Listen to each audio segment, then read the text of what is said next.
What is up guys, my name is Ignas, welcome back to the channel. Today we are taking a look into a semiconductor company Qualcomm, ticker symbol QCOM. 2021 was quite decent for them, as on the year to date they are now up for 23.82%, with the majority of that growth coming in the last 5 weeks, where the stock is almost up for 33%. With the current price of $183.88 per share, we are now really close to the recent 52-week high of a price of $188.77. Being at the highs, we still got a quite decent price to earnings at 23.36, and they are paying a quarterly dividend which is now at 1.48%. So today we will take a look into the company's most recent earnings, then history of fundamentals and financial ratios. After that we'll check where analysts predict the price will be next year, then if any Superinvestors are holding it, we'll take a look into the technicals of the price chart, and lastly in our own position in Revolut. But first let's briefly check on what the company is about. Qualcomm works in the development and commercialization of foundational technologies for the wireless industry worldwide. The company operates through 3 segments: Qualcomm CDMA Technologies QCT, Qualcomm Technology Licensing QTL, and Qualcomm Strategic Initiatives QSI. The QCT segment develops and supplies integrated circuits and system software based on 3G, 4G, 5G, and other technologies for use in wireless voice and data communications, networking, application processing, multimedia, and global positioning system products. The QTL segment grants licenses or provides rights to use portions of its intellectual property portfolio, which include various patent rights useful in the manufacture and sale of wireless products, comprising products implementing 5G standards and their derivatives. The QSI segment invests in early-stage companies in various industries, including 5G, artificial intelligence, automotive, consumer, enterprise, cloud, and Internet of Things, and investment for supporting the design and introduction of new products and services for voice and data communications, new industries, and applications. So by the beginning of November, Qualcomm reported earnings, and their shares surged after the earnings beat, with a 56% rise in smartphone chip sales. So both top and bottom lines beat Wall Street expectations. They then offered strong guidance for the current quarter, and that's just that the company is weathering the global chip shortage that has affected other chip makers. So on top line they reported $9.3 billion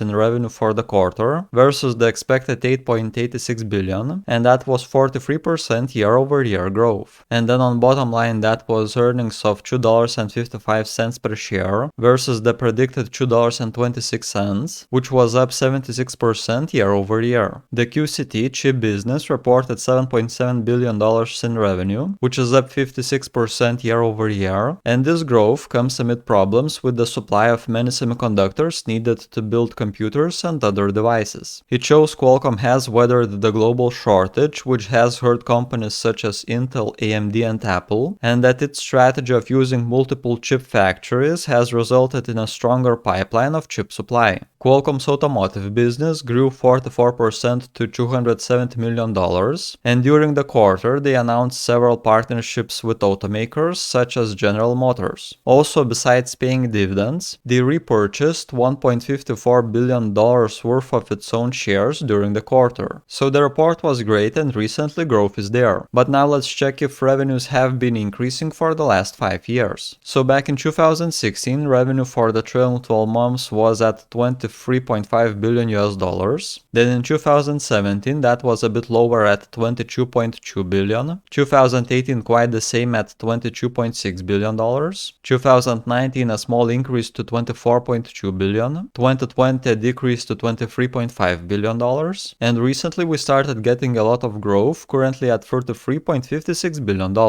So in the last 5 years, for 4 years revenues have been pretty stagnant, around $23 billion on the trailing 12 months, and we saw huge growth only in the last 12 months, with over 50% year-over-year increase for each quarter. But now the latest one only had a 12% quarterly increase, so that huge growth we recently had is now slowing down quite a bit. Next part I want to take a look into is the price earnings for the last 5 years. So in 2016 we had the ratio at 15.25, then in 2017 as earnings decreased, the price to earnings went up to 27.86. After that we got 4 quarters of negative earnings, so there is no ratio for 2018. Then in 2019 earnings are back in the positive, and the PE was at 20.19. In 2020 it again increased to 25.44, and right now at the 52-week highs, we have a price to earnings at 23.36. So if we do not account for the year where earnings was in the negative, then it was the cheapest back in 2016 at the price to earnings ratio just over 15. And a few months back we had it very similar, where at a price of around $330 per share, the price to earnings ratio was just over 16. But right now with the recent price surge, we definitely aren't getting the company for the cheapest price. Now let's also take a look on the shares outstanding from the last 5 years. So in 2016 that was at around 1.49 billion shares. By 2017 it only decreased by 0.53%. Then by 2018 there was a bigger increase by 1.81%. In 2019 now we had a huge decrease to 1.22 billion shares outstanding, or a reduction of 16.61%. And then in 2020 there was again a decrease to 1.14 billion shares, or lower for 5.82%. And currently for 2020 we have the same 1.14 billion shares outstanding. So they did a huge buyback back in 2019 and then another somewhere in the beginning of 2020. But with the price surging through the whole of 2020 and with a recent rally in 2021, I wonder if they would be thinking of raising some cash through shares selling. That could be an option being at the all-time highs. So what do analysts think where the price should be next year? On Yahoo Finance we have 32 price targets from analysts. They range from the lows of $160 to the highs of $393 per share. The average is at $204 and the current price is at $183.88. So in a year, analysts expect a 10.9% of an increase in the share price. If we look into the earnings estimate, for next year it is expected at $11.62 per share. If we assume that the price to earnings will remain the same, then that is an increase of 8.4% in a year for the share price. Now let's take a look what Superinvestors are doing with the stock. So we have 2 portfolios where they added. One is currently holding 17,200 shares with an addition of 14.91%,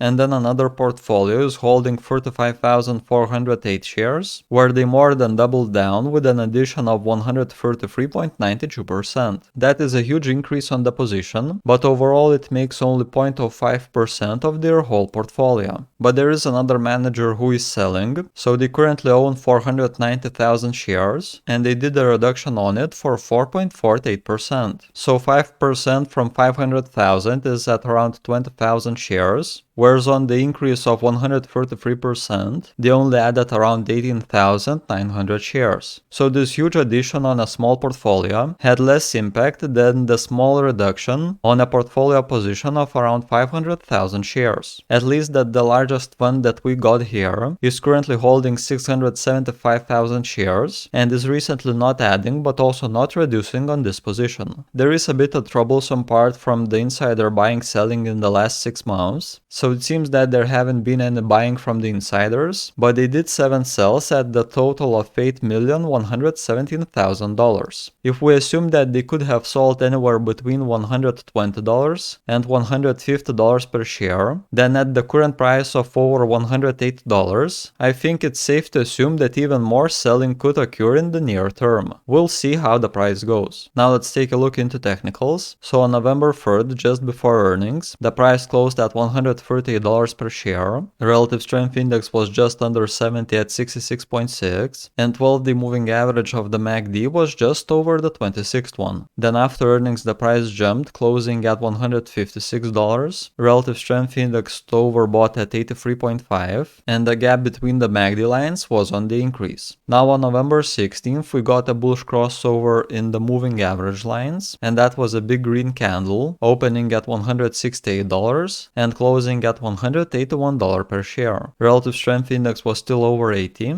but there was a bit of a decrease in momentum in the MACD. And in the next month, the price pretty much moved sideways. The Relative Strength Index is now just under 70 at 65.8, and there was a bearish crossover in the lines of the MACD, but the gap between them is now again on the decrease. So the stock is still very much overbought, but the price doesn't seem to be moving up anymore. I wonder if we may get some sort of a correction to the lower side soon, at least closer to the 50-day moving average. Now I would like to share my own position in Qualcomm, and with a huge recent increase it is now the second largest, just after Take-Two Interactive. We now have 1.73 of a share, and Revolut suggests that the position is up for 32.72%. So as the price was decreasing in the beginning of this year, I have been continuously adding until it was one of the larger positions in the portfolio. But as we see from the chart, it was pretty much going sideways for the whole year, and only in the recent month there was this huge surge. I'm really happy with that increase of more than 30% in just 1 year, but I will likely take at least some profits, as this huge surge in price may go the other way too. Qualcomm is definitely this year's winner for our Revolut portfolio, but I believe we got many other great companies there too, and the whole portfolio is publicly shared on this Google Sheets tracker. I will leave a link for it in the description below, and you can come over and check what other positions I got and how are they performing all in real time. It also tracks diversification, portfolio allocations, the annual dividends that we are getting, and other cool stuff. But I think the greatest part about it is that it is free to use. All you need to do is go to File and make a copy, and then you can edit it to your own positions and make a similar tracker for your own portfolio. Reach out in the comments if you need some assistance in doing that, and I will gladly try to help you out. Now let's do a quick recap of what we learned so far. So for third quarter, they beat on both top and bottom lines. All parts of their business seems to be on the increase, and they also offered great guidance. Revenues has been increasing, but that only started recently back in 2020. Before that, in the last 5 years, it seems to have been only going sideways. Price to earnings ratio is currently not the cheapest in the last 5 years, and if we only take 2021, then it is actually currently the highest. At least they have been buying back shares and decreasing on the number of shares outstanding. Analysts estimate that in 1 year the share price should increase, but that is only from 8 to 11%. A few other names that we recently checked had expectations of up to 50% of an increase, so an 11% increase is not looking that great. Superinvestors seems to be undecided by the name, but unfortunately in the last 6 months insiders have only been selling, and with the recent surge in price, that would probably mean that the selling will only increase. We are now very much overbought, but the price seems to have been going sideways, so I think that we may be getting a pullback soon, going even lower from our 52-week high. So that is why I will be likely taking at least some profits and putting that into other names that I believe has more upside going further. And that was it. If you got value or new ideas, then make sure to push that thumbs up, it helps the channel a lot. So what do you think, should we be buying or selling Qualcomm right now? Share your stance on it in a comment below. If you are interested to know exactly when I buy or sell any stock, then consider memberships. By becoming a member, you will get access to Discord, where I share my stock watch list and all the buys and sells exactly when I do them. This could be a great option to track my moves closely. Last week I did an analysis on PayPal, so if you would be interested in that, then click on a video that is currently on the screen. And that was it from my side. Thank you for watching, and I will be seeing y'all in the next one.